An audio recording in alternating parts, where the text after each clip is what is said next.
I'm making a 3x3 card out of cardstock. I have a 3x6 rectangle here that I will fold in half. And this rectangle is 1/2 inch shorter on width and height so that I will get a nice 1/4 inch border on the inside of my card. I'm moving it down and away because it's going to be cut out of a different piece of paper, blue paper and white cardstock. And when I glue the blue paper on the inside of the white cardstock, it will fill in my lighthouse, which is going to be completely cut out by the laser cutter. This has been object to pathed. Sorry, under path menu, object to path. And my lighthouse has been trace bitmap, and all the stroke colors are red to designate cutting through. What I want to do now is add a dashed line to the center of this card and the center of this card that will be scored and help me fold this card. So I'll start by making a single vertical line.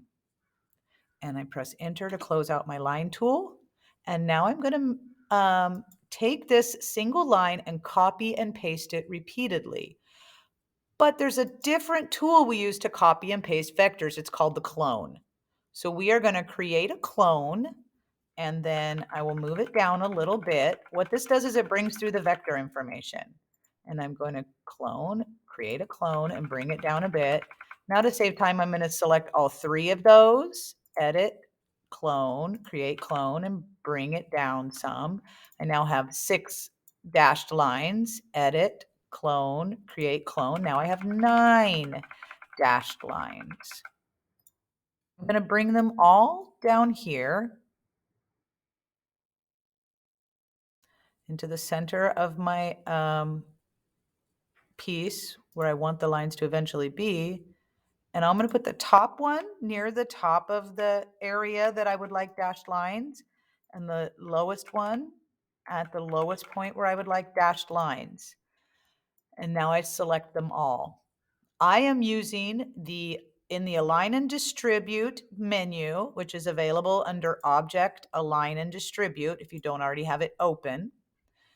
I am going to be using this key here, which is to distribute all objects equally. When I click on this, notice that all 9 of the dashed lines are distributed evenly within the area that I designated.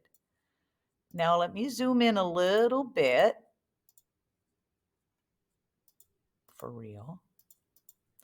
And notice that I think these dashes are too long.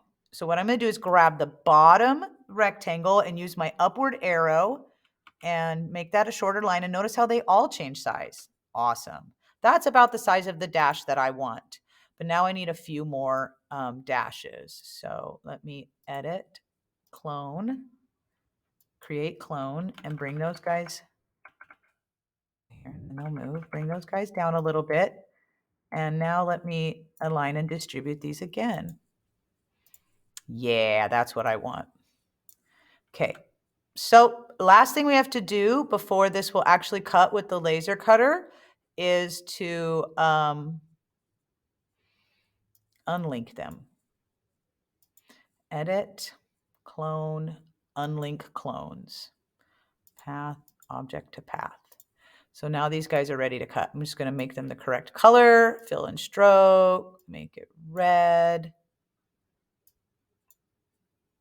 And last thing I want to do is center it on that item. Come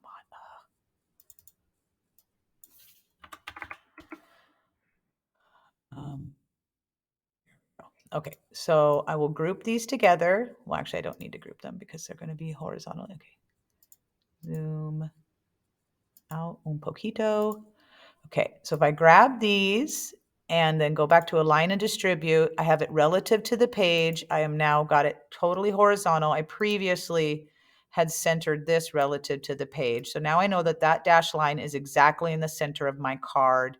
And when the laser cutter cuts those dash lines, it'll make it much easier for me to fold this.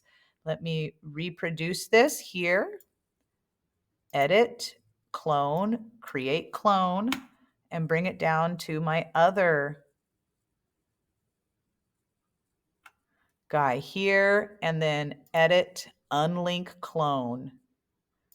Now I'll be able to delete these ones right here.